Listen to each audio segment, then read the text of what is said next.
Tess in the City, Part 2, for my lovely mum. My name is Tess, she said bravely, hiding her nervousness. Are you from the country? Continued the fox. Yes, said Tess. I'm staying here for 2 weeks while my family is on holiday. The fox came closer until he got within touching distance of Tess's nose, and then he bowed his head. Then you're the Tess that saved my sister's life. A feeling of emotion started to creep up inside of Tess. Are you Fox's brother? Said Tess. Yes. She told me what you did for her. We all owe you a big debt of gratitude. We need to talk, Tess. We need to talk. Tess and Jack were soon following the foxes back to their den. They paused at the entrance. A fox's den is very secret, said the big leader of the foxes. You must promise never to reveal the whereabouts of our home. We promise, said Tess and Jack together. After their promise, the two brave dogs followed the foxes down the dark passage into the heart of the den. Tess wondered how anyone could miss it because of the smell. It smells like my master's feet after he's been walking in his wellies, whispered Jack to Tess, as they sat down to discuss the recent events. Fox wanted to know exactly what had happened to his sister and how Tess had saved her by rubbing up against her and then using her own scent to fool the hounds. The big fox had a tear in his eye when Tess had finished. Tell me how I can help you now, Tess, said the fox. You are one of the most brave, if not the bravest, most caring dog I have ever known. Well, said Tess, we were on our way to a friend of ours named Barney. Barney has a family. He's a stray dog. Foxes are wild animals, and you are used to fending for yourselves. You're so wily and clever because you've never had any masters. Barney, he's a domestic animal. He's simply not as good at fending for himself in the wild. Barney used to rely on the scraps left outside the cafes. But since the foxes have moved and have arrived, he's not been able to get these because they've got there before him. Fox, can't you see that we have to help dogs like Barney? The big fox got to his feet. Tess, he said, what you have said has moved me. You are right. From now on, I will tell all the foxes that live in the city to visit the homeless dogs and make sure that their food is not being taken.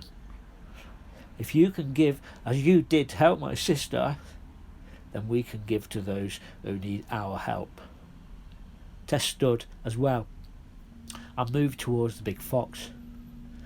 She put her nose against him and smiled like she did to his smaller sister. I think we're friends, said Tess, just like your sister and me. The big fox was full of emotion, but had to remain strong because all of the other foxes were looking at him. I'll stand by my word, Tess. I'll stand by my word. Tess and Jack said their goodbyes and took the food round to Barney's, eventually. They found him with his family living in the back of an abandoned car. He was so pleased to see them, and the two watched as he shared the food out between himself and his family. They told him what had happened between the foxes and what the foxes had agreed to. Barney was pleased. He liked the foxes. The time! Tess shouted, scaring everybody. I've got to get back to the garden before Auntie Maud gets home from work. Jack and Tess raced round to the garden, and Jack said goodbye to her and promised to call and see her tomorrow. Tess got into the garden just in time. How did you get off your lead, Tess? Said Auntie Maud. Oh, you poor thing, you've eaten all of your chicken. Come on, let's get you some more. Tess was curled up in her bed earlier that night.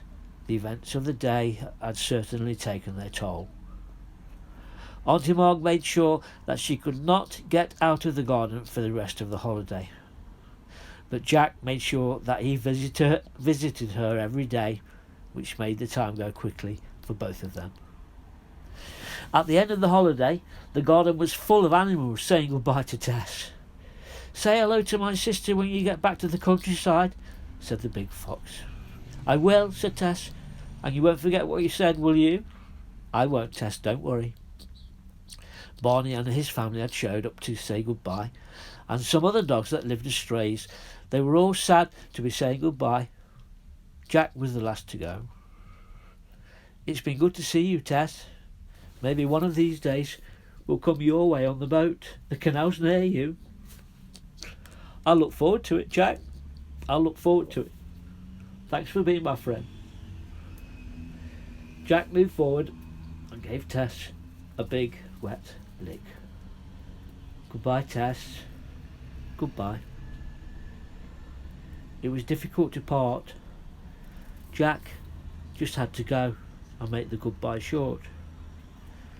Tess was upset and went inside after Jack had gone. She knew Billy's dad would be coming for her soon, and things would be soon back to normal. It would be hard to forget about Jack though. After about an hour that Tess had spent sulking in her bed, she heard a car pull up outside. She raced to the window and saw Billy's dad walking towards the front door. He was not on his own. Billy was with him. He was not going to miss the chance to see Tess as soon as possible, and so had begged his dad to let him come. Auntie Marg opened the door and everyone was soon reunited. Billy had missed Tess so much. The goodbyes were soon said, and Auntie Marg gave Tess another of her big cuddles. Come on, everybody," said Billy's dad. "Get into the car. Your mum will be wondering where we are." They were soon on their way, driving through the city until it gave way to the countryside. Tess tried to see the boat where Jack lived, but she could not see it. She tried not to be sad, and she was sure she would see Jack soon, and for now she was back with Billy, and not only that, but they still had all the rest of the holidays to play.